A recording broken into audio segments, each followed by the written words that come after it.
আমন্ত্রণ দীপ্ত সংবাদের সাথে আছি আমি তারান্নুম জ্যোতি। শুরুতেই জানাবো সংবাদ শিরোনাম। জুলাই শহীদ স্মৃতি ফাউন্ডেশন গঠন, সভাপতি ডক্টর ইউনূস আর সম্পাদক মুগ্ধর ভাই স্নিগ্ধ। 14 সেপ্টেম্বর হচ্ছে না শহীদদের স্মরণ সভা, তারিখ পরে জানানো হবে বললেন নাহিদ। ভয়ঙ্কর হয়ে উঠছে ডেঙ্গু, বাড়ছে মৃত্যুর মিছিল, গত 12 দিনেই প্রাণ হারিয়েছে 20 জন। সাবেক এমপি ফজলে করিম চৌধুরী আটক, রিমান্ড শেষে ইনু মেনন পলক কারাগারে।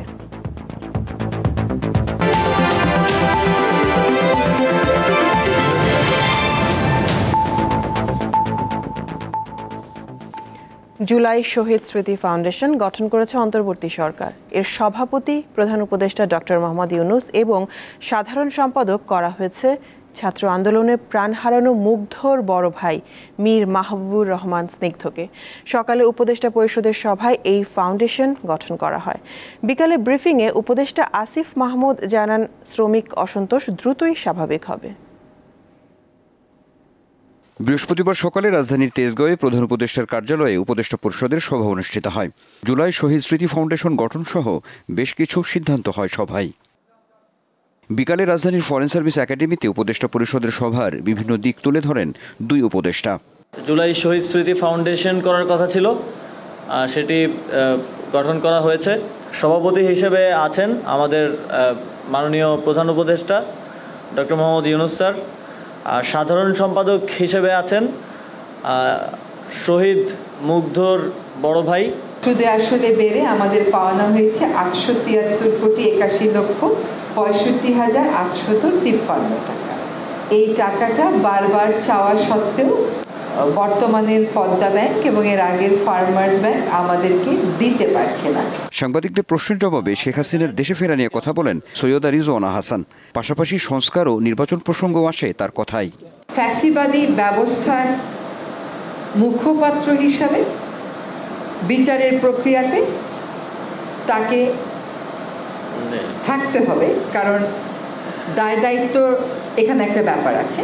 এখন সেই প্রত্যাবর্তনের কথা বলা হয়েছে, সেই প্রত্যাবর্তনটা কোন প্রক্রিয়ায় হবে, দুই দেশের মধ্যে কিভাবে কথা হবে, সেইগুলো তো প্রক্রিয়া পরের ব্যাপার। যখন আইনি প্রসেসটা শুরু হবে তখন এগুলো আমরা দেখব।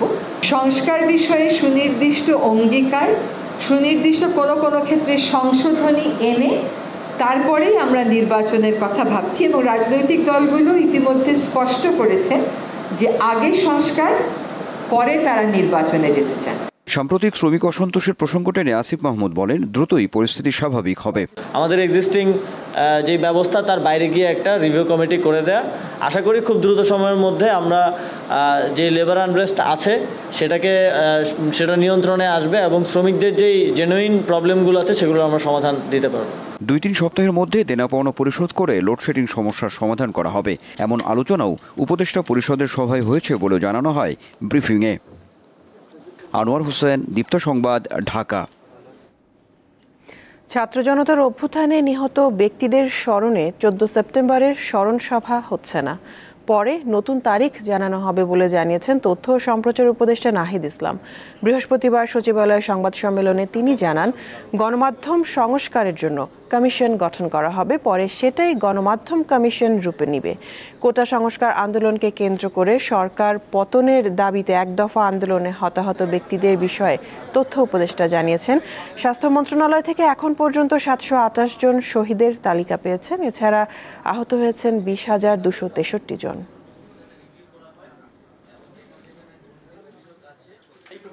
স্বাস্থ্য মন্ত্রণালয় কর্তৃক যেই লিস্ট তালিকা করা হচ্ছে, তো সেই তালিকার উপর ভিত্তি করে কিন্তু এই স্মরণ সভাটি করা হবে। সেটা একটা সম্ভাব্য তারিখ হচ্ছে 14 সেপ্টেম্বর ঠিক করা হয়েছিল, বা তার আশেপাশে কোনো একটা তারিখ। তো ওই তালিকাটা যেহেতু অনগোয়িং, সেই জন্য 14 তারিখেই স্মরণ সভাটি করা হচ্ছে না। মূলত তালিকাটি আরও চূড়ান্ত হলে এই তালিকার উপর ভিত্তি করে আমরা শহীদদের স্মরণ সভাটি আয়োজন করব। অন্তর্বর্তীকালীন সরকার যে সংস্কারের সিদ্ধান্ত নিয়েছেন তা যেন দ্রুত বাস্তবায়ন করা হয় সেই দাবি জানিয়েছেন বিএনপি মহাসচিব মির্জা ফখরুল ইসলাম আলমগীর। বলেন, জনগণের শাসন প্রতিষ্ঠার জন্য দ্রুততম সময়ের মধ্যে জনগণের নির্বাচিত জনপ্রতিনিধিদের ক্ষমতা হস্তান্তরের জন্য পদক্ষেপ নিতে হবে। বৃহস্পতিবার রাজধানীর নয়াপল্টনে বিএনপির কেন্দ্রীয় কার্যালয়ে তিনি এসব কথা বলেন। অন্তর্বর্তী সরকারের দায়িত্ব নেওয়ার পর বুধবার সন্ধ্যায় তৃতীয়বারের মতো জাতির উদ্দেশ্যে ভাষণ দেন প্রধান উপদেষ্টা ডক্টর মোহাম্মদ ইউনূস। জানান, মানুষের প্রতিনিধিত্ব ও স্বার্থ নিশ্চিত করতে বিভিন্ন ক্ষেত্রে সংস্কারের জন্য 6টি কমিশন গঠন করেছে অন্তর্বর্তী সরকার। পূর্ণাঙ্গভাবে গঠিত হওয়ার পর কমিশন আনুষ্ঠানিকভাবে তাদের কাজ আগামী 1 অক্টোবর থেকে শুরু করতে পারবে বলে আমি আশা করছি। বৃহস্পতিবার দুপুরে নয়াপল্টনে বিএনপির কেন্দ্রীয় কার্যালয়ে বিএনপি এবং অঙ্গ ও সহযোগী সংগঠনের সমন্বয় সভা অনুষ্ঠিত হয়। এতে প্রধান অতিথি ছিলেন দলের মহাসচিব মির্জা ফখরুল ইসলাম আলমগীর। অন্তর্বর্তীকালীন সরকার যে সংস্কারের সিদ্ধান্ত নিয়েছে তা যেন দ্রুত বাস্তবায়ন করা হয় সেই দাবি জানান তিনি। প্রধান উপদেষ্টা তিনি একটি বক্তৃতা দিয়েছেন এবং তিনি মোটামুটিভাবে তার যে একটা ভিশন এই সরকারের এই ভিশনের মোটামুটি তারা মোটা দাগে তিনি তুলে ধরেছেন। আমরা মনে করি যে তারা কাজ করছেন, এই কাজ করার সময় সুযোগ সবই তাদেরকে দেওয়ার জন্য আমরা প্রতিবদ্ধ। এদিকে খালেদা জিয়ার শারীরিক অবস্থা নিয়ে তার ব্যক্তিগত চিকিৎসক ও বিএনপি স্থায়ী কমিটির সদস্য ডক্টর AZM জাহিদ হোসেন বলেন, খালেদা জিয়াকে জেলখানায় রেখে প্রয়োজনীয় চিকিৎসায় অবহেলা করেছে আওয়ামী লীগ সরকার। তার শারীরিক অবস্থা পর্যালোচনা করে বিদেশ নিয়ে উন্নত চিকিৎসা করা হবে। আপনারা বাইরে নিচ্ছেন না কেন? কষ্ট, একজনকে বাইরে নিতে হলে শারীরিক সুস্থতা প্রয়োজন। প্লেনে উঠতে হলে নেগেটিভ প্রেশার সহ্য করার মতো সুস্থতা থাকতে হয়। আধুনিক সেন্টারে নিয়ে দেখানো ছাড়া এবং তাদের ওপিনিয়ন নেওয়া ছাড়া আর কোনো ক্ষেত্রান্তর নেই। শারীরিক কিছু পরীক্ষা নিরীক্ষার জন্য বুধবার রাত 1:45টায় রাজধানীর এভারকেয়ার হাসপাতালে ভর্তি হন খালেদা জিয়া। দীর্ঘদিন ধরে liver cirrhosis, arthritis, diabetes, kidney, ফুসফুস, হার্ট ও চোখের সমস্যা সহ বিভিন্ন রোগে ভুগছেন তিনি। সঞ্জিদা প্লাবনী, দীপ্ত সংবাদ, ঢাকা। সেপ্টেম্বরে ডেঙ্গু রোগী বাড়বে, বিশেষজ্ঞদের এমন আশঙ্কাই সত্যি হচ্ছে। এর মধ্যে ঢাকার হাসপাতালগুলোতে বাড়তে শুরু করেছে ডেঙ্গুতে আক্রান্তের সংখ্যা। রাজধানীর বাইরে থেকেও অনেক ডেঙ্গু রোগী চিকিৎসা নিতে আসছেন। স্বাস্থ্য অধিদপ্তরের তথ্য মতে গত 12 দিনেই মারা গেছেন 20 জন। বরিশালের ভোলা থেকে রাজধানীর মুগদা মেডিকেল কলেজ ও হাসপাতালে চিকিৎসা নিচ্ছেন 42 বছর বয়সী মোহাম্মদ কালাম। তীব্র জ্বর, মাথা ব্যথা নিয়ে ভোলা সদর হাসপাতালে ভর্তির পর ডেঙ্গু ধরা পড়ে। পরে চিকিৎসকরা ঢাকায় পাঠান। না, তোমার ব্যালেট লাগবে, তো ব্যালেট লাগলে আমাদের ব্যালেট তো ভোলাই আছে, তো বলে যে ভোলা যদি ব্যালেট থাকে তাহলে আমাদের রিস্ক না তোমাদের রিস্ক, আমরা দিতে পারবো না। তা আমাদের 10 মিনিট আমার নাম কেটে দেয়। একই হাসপাতালে 10 দিন ধরে ভর্তি আছে রাজধানীর ডেমরার 14 বছর বয়সী সিফা। তার অবস্থা ক্রমেই খারাপ হয়েছে। 8 দিনের মধ্যে কোনো রক্তের কোনো পয়েন্টও বাড়ে না, শুধু কমতাছে। কমতে 12,000 হয়েছে, পরে কালকে 1 ব্যাগ রক্ত দেওয়া হয়েছে। স্বাস্থ্য অধিদপ্তরের দেয়া তথ্য মতে এই বছর 12 সেপ্টেম্বর পর্যন্ত ডেঙ্গুতে মারা গেছেন 102 জন। চলতি মাসেই 19 জনের মৃত্যু হয়েছে। ঢাকা, চট্টগ্রাম ও বরিশালে ডেঙ্গু রোগীর সংখ্যা বেশি। ঢাকার দক্ষিণ সিটিতে ডেঙ্গু রোগী তুলনামূলক বেশি। বৃষ্টির পর মশার উপদ্রব অনেক বেড়েছে বলে জানান রোগীরা। মশার উৎপত্তি এখন দিন দিন বেড়েই চলতেছে। যে মৌসুমে আবার তো সামনে মৌসুম আরও পরিস্থিতি ভয়াবহ পরিস্থিতি হতে পারে।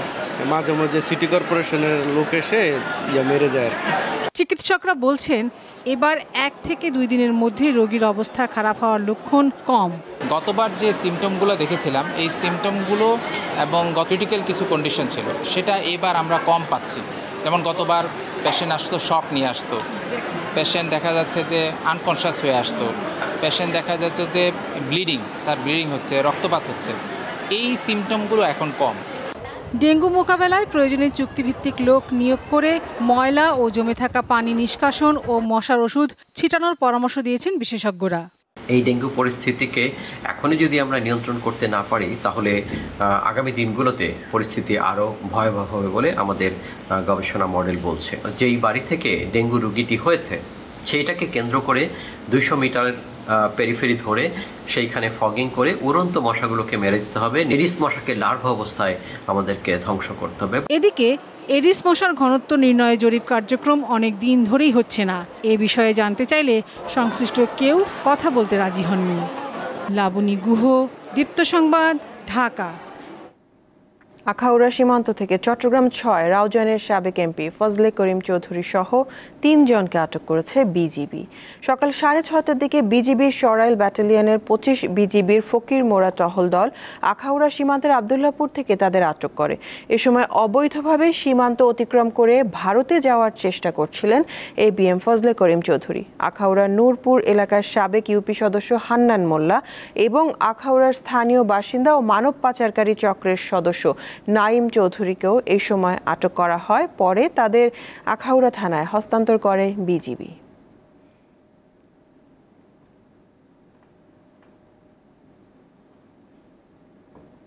জাসদ সভাপতি হাসানুল হক ইনু, ওয়ার্কার্স পার্টির সভাপতি রাশেদ খান মেনন, সাবেক তথ্য প্রযুক্তি প্রতিমন্ত্রী জুনায়েদ আহমেদ পলক এবং সাবেক আইজিপি আবদুল্লাহ আল মামুনকে রিমান্ড শেষে কারাগারে পাঠিয়েছে আদালত। এদিকে সাবেক ডিএমপি কমিশনার আসাদুজ্জামান মিয়াকে 7 দিন এবং সাময়িক বরখাস্ত হওয়া ঢাকা জেলার অতিরিক্ত পুলিশ সুপার আবদুল্লাহিল কাফিকে নতুন করে আরও 4 দিনের রিমান্ড দিয়েছে আদালত। ছাত্র জনতার আন্দোলনে পোশাক শ্রমিক রুবেল হত্যা মামলায় বাংলাদেশের ওয়ার্কার্স পার্টির সভাপতি রাশেদ খান মেনন 6 দিনের রিমান্ডে ছিলেন। আর আইডিয়াল কলেজের শিক্ষার্থী খালিদ হাসান সাইফুল্লাহ হত্যা মামলায় 4 দিনের রিমান্ডে ছিলেন জাসদ সভাপতি ও সাবেক তথ্যমন্ত্রী হাসানুল হক ইনু। রিমান্ড শেষে বৃহস্পতিবার তাঁদেরকে ঢাকা মহানগর হাকিম আদালতে তোলা হয়। 6 দিনের রিমান্ড শেষে একই দিন আদালতে হাজির করা হয় সাবেক তথ্য প্রযুক্তি প্রতিমন্ত্রী জুনাইদ আহমেদ পলককে। মামলার তদন্তকারী কর্মকর্তা তাকে কারাগারে আটক রাখার আবেদন করেন। হাসানুল হক ইনু, রাশেদ খান মেনন এবং জুনাইদ আহমেদ পলক আজকে তাদেরকে খিলগাঁও থানার একটি হত্যা মামলায় তাদেরকে গ্রেপ্তার দেখানো হয়। পরবর্তীতে আদালত তাদেরকে এই মামলায় রিমান্ড প্রার্থনা করা হয় নাই। বিজ্ঞ আদালত তাদেরকে গ্রেপ্তার দেখিয়ে জেল হাজতে পাঠানোর আদেশ দেন। রাষ্ট্রপক্ষেও জামিনের বিরোধিতা করেছি যে আসামিরা জঘন্যতম গণহত্যার সঙ্গে জড়িত।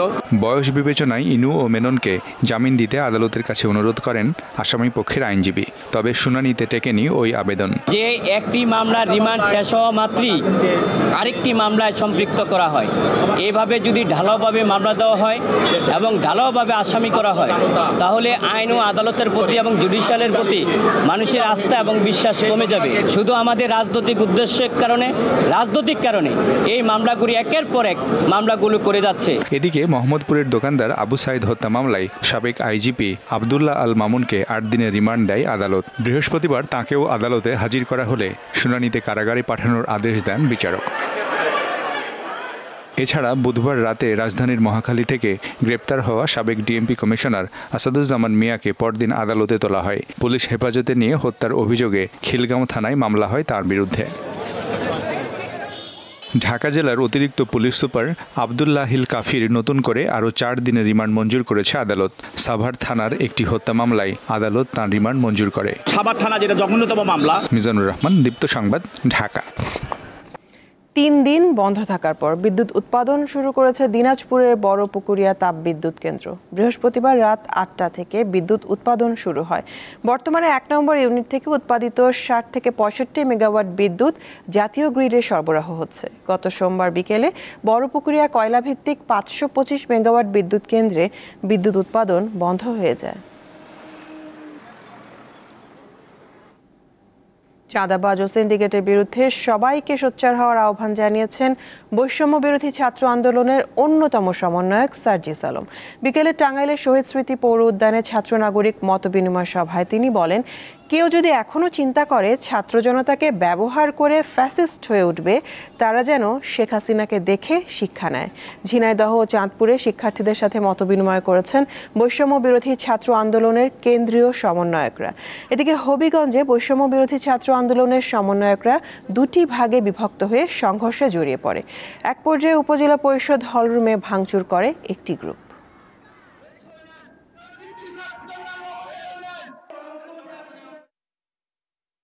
পুরো বাংলাদেশে বিগত 16 বছরে ফ্যাসিস্ট হাসিনা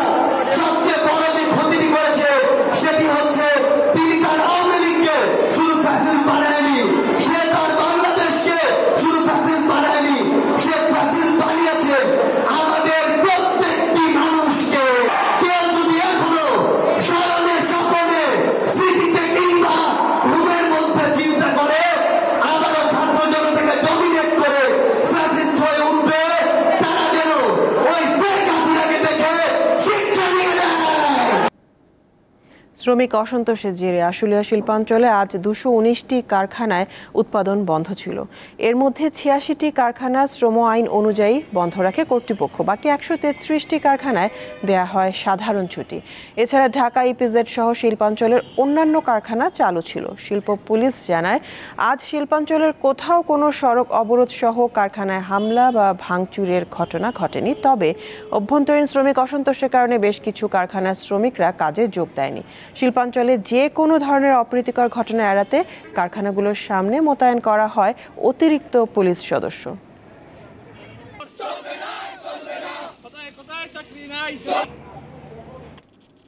বগুড়ার শেরপুরে একটি রাইস ব্র্যান অয়েল কারখানায় রিজার্ভ ট্যাঙ্ক বিস্ফোরণে 4 জন শ্রমিক নিহত হয়েছেন। দুপুরে শেরপুরে ভবানীপুর এলাকায় মজুমদার প্রোডাক্টস লিমিটেড নামের ওই কারখানায় দুর্ঘটনা ঘটে। পুলিশ জানায়, কারখানায় 50 ফুট উচ্চতার রিজার্ভ ট্যাঙ্কে তেল সংরক্ষণ করা হচ্ছিল। 4 জন শ্রমিক ট্যাঙ্কের চূড়ায় বৈদ্যুতিক ওয়েল্ডিং মেশিন দিয়ে মেরামতের কাজ করার সময় রিজার্ভ ট্যাঙ্কটিতে বিস্ফোরণ হলে তাদের দেহ ঝলসে নিচে পড়ে যায়। পরে তাদের উদ্ধার করে বগুড়া মেডিকেল কলেজ হাসপাতালে নেওয়ার পর চিকিৎসক তাদের মৃত ঘোষণা করে। বাংলাদেশ প্রকৌশল বিশ্ববিদ্যালয়, বুয়েট, উন্মুক্ত বিশ্ববিদ্যালয় এবং নর্থ সাউথ ইউনিভার্সিটি, এই 3 বিশ্ববিদ্যালয়ে নতুন উপাচার্য নিয়োগ দিয়েছে সরকার। বুয়েটের পুরকৌশল বিভাগের অধ্যাপক আবু বোরহান মোহাম্মদ বদরুজ্জামানকে বিশ্ববিদ্যালয়ের উপাচার্য হিসেবে দায়িত্ব দিয়েছে সরকার। তাকে 4 বছরের জন্য উপাচার্য হিসেবে নিয়োগ দেওয়া হয়েছে। এদিকে বাংলাদেশ উন্মুক্ত বিশ্ববিদ্যালয়ের উপাচার্য পদে নিয়োগ পেয়েছেন ঢাকা বিশ্ববিদ্যালয়ের পদার্থবিজ্ঞান বিভাগের অধ্যাপক ডক্টর ABM ওবায়দুল ইসলাম। মাধ্যমিক ও উচ্চশিক্ষা অধিদপ্তর এই সংক্রান্ত প্রজ্ঞাপন জারি করেছে। এছাড়া বেসরকারি বিশ্ববিদ্যালয় নর্থ সাউথ ইউনিভার্সিটির নতুন ভিসি হিসেবে নিয়োগ পেয়েছেন ওই বিশ্ববিদ্যালয়ের school of business and economics বিভাগের অধ্যাপক আব্দুল হান্নান চৌধুরী। রাজশাহী মেডিকেলে একসঙ্গে 5 ছেলে সন্তানের জন্ম দিয়েছেন নওগাঁর মেরিনা আক্তার। তার স্বামী আব্দুল মজিদ মালয়েশিয়া প্রবাসী। মা ও নবজাতকেরা সুস্থ আছে, তবে তাদের পর্যবেক্ষণে রাখা হয়েছে বলে জানিয়েছেন চিকিৎসকেরা। প্রসব ব্যথা উঠলে বুধবার দুপুর 12টার দিকে মেরিনা আক্তারকে রাজশাহী মেডিকেল কলেজ হাসপাতালের জরুরি বিভাগে নিয়ে যান স্বজনরা। দুপুর 1টার দিকে হাসপাতালের 22 নম্বর ওয়ার্ডে অস্ত্রোপচারের মাধ্যমে একে একে 5 সন্তানের জন্ম দেন তিনি। গর্ভে 2টি সন্তান থাকলেই অনেক ক্ষেত্রে প্রসূতির সমস্যা হতে পারে। এক্ষেত্রে একে একে 5 সন্তানের জন্ম দিলেও তেমন কোনো সমস্যা হয়নি মেরিনার। 5 ছেলে সন্তানের জন্মে পরিবারের সদস্যরা খুব খুশি। আমার মেয়ের পরে ছেলে নেওয়ার জন্য আর একটা বাচ্চা নিবে, ছেলে নেওয়ার আশা নিয়েছে, তো আল্লাহ পাক 5টা ছেলে দিয়েছে। একটা বাচ্চা আল্লাহর রহমতে ভালো আছে, আমার ননদ একটু অসুস্থ আছে, তারপরেও ভালো আছে। মা শিশুজন দুটোই সুস্থ থাকে, নেক হায়াত দান করে। এর আগে 5টা বাচ্চা হয়েছে, চোখে দেখিনি, শুনেছি, খবর পেয়েছি যে 5টা বাচ্চা হয়েছে। ওর জন্য আমি নহাটা থেকে আসছি। বাচ্চা আমি দেখা করতে আসছি, এখনো দেখা হয়নি আমার। চিকিৎসকরা জানান, মা ও তার 5 নবজাতক সুস্থ আছে, তবে তাদের পর্যবেক্ষণে রাখা হয়েছে। সবাই সুস্থ আছে, তবে যেহেতু 5টি বাচ্চাদের ওজন একটু কম, 1.2 এবং 1.3 কেজি বাচ্চাদের ওজন সব পর্যায়ক্রমে, তো তাদেরকে আমরা নিবিড় পর্যবেক্ষণ কেন্দ্রে রেখেছি জাস্ট একটু অবজারভেশনের জন্য। আমাদের অধ্যাপক ডাক্তার শাহিদা বেগমের নেতৃত্বে। মেরিনা আক্তারের স্বামী আব্দুল মজিদ বর্তমানে মালয়েশিয়ায় প্রবাসী। তাকে ফোনে এ খবর জানানো হয়েছে। এছাড়া মেরিনার 10 ও 6 বছরের 2 কন্যা সন্তান রয়েছে। দীপ্ত, বার্তাকক্ষ। বাংলাদেশের ওপর থাকা ভ্রমণ সতর্কতা শিথিল করেছে যুক্তরাষ্ট্র। সবশেষ জুলাই মাসের পরিস্থিতি বিবেচনায় বাংলাদেশের উপর ভ্রমণ সতর্কতা দিয়েছিল দেশটি। এর আগে এই সতর্কতা লেভেল 4-এ ছিল, এখন তা কমিয়ে লেভেল 3-তে নামিয়ে আনা হয়েছে। অর্থাৎ এখন বাংলাদেশে ভ্রমণ করতে চাইলে যে কোনো মার্কিন নাগরিক তা করতেই পারেন। তবে এবার পার্বত্য চট্টগ্রাম এলাকায় ভ্রমণ নিয়ে নিষেধাজ্ঞা দিয়েছে কর্তৃপক্ষ। বাংলাদেশের পরিস্থিতি বিবেচনায় গত 5 আগস্ট এই ভ্রমণে নাগরিকদের উপর নিষেধাজ্ঞা আরোপ করেছিল যুক্তরাষ্ট্র। স্থানীয় সময় বুধবার যুক্তরাষ্ট্রের পররাষ্ট্র দপ্তরের ওয়েবসাইটে এই সংক্রান্ত নির্দেশনা দেয়া হয়।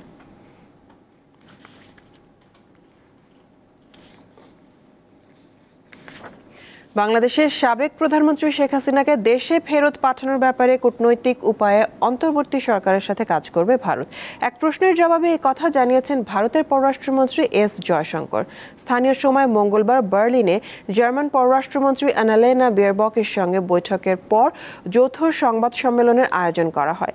সেখানে এক সাংবাদিক ভারতে আশ্রয় নেওয়া বাংলাদেশের সাবেক প্রধানমন্ত্রী শেখ হাসিনাকে দেশে ফেরত পাঠানোর বিষয়ে প্রশ্ন করেন।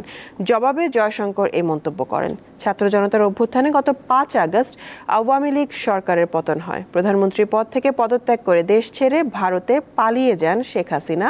তিনি এখন ভারতে অবস্থান করছেন।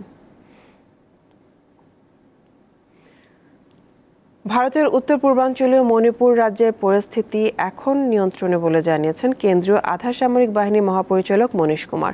গত কয়েকদিন ধরে রাজ্যটিতে জাতিগত সংঘাতে আন্দোলনরত শিক্ষার্থীদের সঙ্গে পুলিশের সংঘর্ষের ঘটনা ঘটে। এতে প্রায় 100 জন শিক্ষার্থী আহত হয়। পরিস্থিতি নিয়ন্ত্রণে মঙ্গলবার রাজ্যে কেন্দ্রীয় আধা সামরিক বাহিনী CRPF মোতায়েন করা হয়। এর একদিন পরই পরিস্থিতি নিয়ন্ত্রণে আনার কথা জানান বাহিনী প্রধান। তবে মঙ্গলবার মণিপুরের রাজধানী ইম্ফল ছেড়ে আসামের গুয়াহাটিতে গেছেন গভর্নর লক্ষণ প্রসাদ আচার্য। গত এক সপ্তাহে মণিপুরে বন্দুকযুদ্ধ, ড্রোন ও রকেট হামলায় অন্তত 11 জন নিহত হয়। খেলার খবর। ভারতের বিপক্ষে 2 ম্যাচ টেস্ট সিরিজের জন্য 16 সদস্যের বাংলাদেশ দল ঘোষণা করেছে বিসিবি। সংস্থাটির নির্বাচক প্যানেলের সদস্য হান্নান সরকারের মতে অন্য যে কোনো বারের চেয়ে এবারের স্কোয়াড সেরা। পাকিস্তানকে টেস্টে হোয়াইট ওয়াশ করার পর এবার বড় চ্যালেঞ্জ বাংলাদেশের সামনে। ভারতের মাটিতে তাদের বিপক্ষে টেস্ট ও টি20 খেলবে টাইগাররা। ছন্দের তুঙ্গে থাকা ভারতের বিপক্ষে এই সিরিজ যে পাকিস্তানের চেয়ে অনেক গুণ কঠিন হতে যাচ্ছে সে বিষয়ে একমত সবাই। সদ্য শেষ হওয়া সিরিজে দল থেকে চোটের কারণে বাদ পড়েছেন শরীফুল ইসলাম। তার জায়গায় প্রথমবার টেস্ট দলে জায়গা পেয়েছেন wicket keeper batter Jaker Ali. Shoriful আসলে 100% ফিট বলা যাবে না। জাকের আলী অনেকের যে বিষয়টা আপনারা দেখবেন যে আমরা একটা জিনিস মাথায় রেখেছিলাম, কন্ডিশন এবং অপোনেন্ট। সেই জায়গা থেকে পাকিস্তানে আমরা 5 জন সিমার নিয়ে গিয়েছিলাম। এখানে আমরা সিমারের সংখ্যাটা কমিয়ে 4 জনে এনেছি এবং একজন ব্যাটসম্যানের সংখ্যা বাড়িয়েছি, মিডল অর্ডার স্পেশালিস্ট। শরীফুলের পরিবর্তে ব্যাটার নেওয়া টেস্ট দলে পেসার থাকছেন 4 জন। তাসকিন আহমেদের সঙ্গে আছেন নাহিদ রানা, হাসান মাহমুদ ও খালেদ আহমেদ। স্পিন বিভাগে সাকিব, তাইজুল মিরাজদের সাথে অতিরিক্ত স্পিনার হিসেবে যাচ্ছেন নাইম হাসান। চোটের কারণে পাকিস্তান সফরে খেলতে না পারা ওপেনার মাহমুদুল হাসান ভারত সফরে দলে আছেন। আমার তো মনে হয় চমৎকার ব্যালেন্স একটা দল। আপনি যদি দেখেন আমাদের 4 জন সিমার রয়েছে, 4 জন স্পিনার রয়েছে, ইনক্লুডিং 2 জন অলরাউন্ডার সাকিব এবং মিরাজ। আমি যদি জেনুইন 8 জন ব্যাটসম্যানের সঙ্গে হয়েছে সাকিব মিরাজ ঢুকাই তাহলে 10 জন ব্যাটসম্যান হয়ে যাচ্ছে। সো 4 জন স্পিনার, 4 জন পেস বোলার, 10 জন ব্যাটসম্যান। সো আমাদের মানে ব্যালেন্সের জায়গাতেও কিন্তু আমরা কোনো দিকে পিছিয়ে নেই। 19 সেপ্টেম্বর চেন্নাই হবে সিরিজের প্রথম টেস্ট, দ্বিতীয়টি হবে 27 সেপ্টেম্বর কানপুরে। এরপর মাঠে গড়াবে 3 ম্যাচে টি20 সিরিজ। আগামী রোববার দুপুরে ভারতের উদ্দেশ্যে ঢাকা ছাড়ার কথা রয়েছে নাজমুল শান্ত বাহিনীর। মোহাম্মদ হাসিব, দীপ্ত স্পোর্টস, ঢাকা। বাংলাদেশ ক্রিকেট দলকে সংবর্ধনা দিয়েছেন প্রধান উপদেষ্টা ডক্টর মোহাম্মদ ইউনূস। বৃহস্পতিবার রাজধানীর তেজগাঁওয়ে প্রধান উপদেষ্টার কার্যালয়ে এই সংবর্ধনা দেওয়া হয়। কদিন আগে পাকিস্তানের মাটিতে তাদের বিপক্ষে 2 ম্যাচের সিরিজ জিতেছে টাইগাররা। ঐতিহাসিক এই সিরিজ জয়ের দিনই জানা গিয়েছিল দেশে ফিরে প্রধান উপদেষ্টার সঙ্গে দেখা করবেন ক্রিকেটাররা। দেশে পৌঁছানোর পর ভারত সিরিজকে সামনে রেখে অনুশীলনে ব্যস্ত সময় কাটাচ্ছে টিম টাইগার্স। এরই মধ্যে বৃহস্পতিবার ডক্টর ইউনূসের সঙ্গে দেখা করলেন তারা। প্রত্যেকটা প্লেয়ারের মধ্যে একটা ছিল যে আমরা জিততে চাই এবং আমরা সবাই জানি যে দেশের একটা খারাপ পরিস্থিতির মধ্যে দিয়ে আমরা গিয়েছি, মাঝখানে বন্যা হলো। তো প্রত্যেকটা প্লেয়ারের মধ্যে একটা বাড়তি একটা চেষ্টা ছিল যে এই সময় আমরা দেশকে কিছু দিতে পারি। সো ওভারঅল খুব ভালো একটা এক্সপেরিয়েন্স এবং আমরা চেষ্টা করেছি আমাদের সাধ্যমতো খেলার এবং আমরা মনে করি যে আমাদের এই জয়টা দেশের মানুষদের মধ্যে হাসি এনে দিয়েছে এবং ভবিষ্যতে যেই টুর্নামেন্ট বা সিরিজগুলো আমাদের আছে ইনশাআল্লাহ আমরা আরো ভালো করার চেষ্টা করব। এর সাথে শেষ করব দীপ্ত সংবাদ শিরোনামগুলো জানাবো আরো একবার। জুলাই শহীদ স্মৃতি ফাউন্ডেশন গঠন, সভাপতি ডক্টর ইউনূস আর সম্পাদক মুগ্ধর ভাই স্নিগ্ধ। 14 সেপ্টেম্বর হচ্ছে না শহীদদের স্মরণ সভা, তারিখ পরে জানানো হবে বললেন নাহিদ। ভয়ঙ্কর হয়ে উঠছে ডেঙ্গু, বাড়ছে মৃত্যুর মিছিল। গত 12 দিনেই প্রাণ হারিয়েছে 20 জন। সাবেক এমপি ফজলে করিম চৌধুরী আটক, রিমান্ড শেষে ইনু, মেনন, পলক কারাগারে।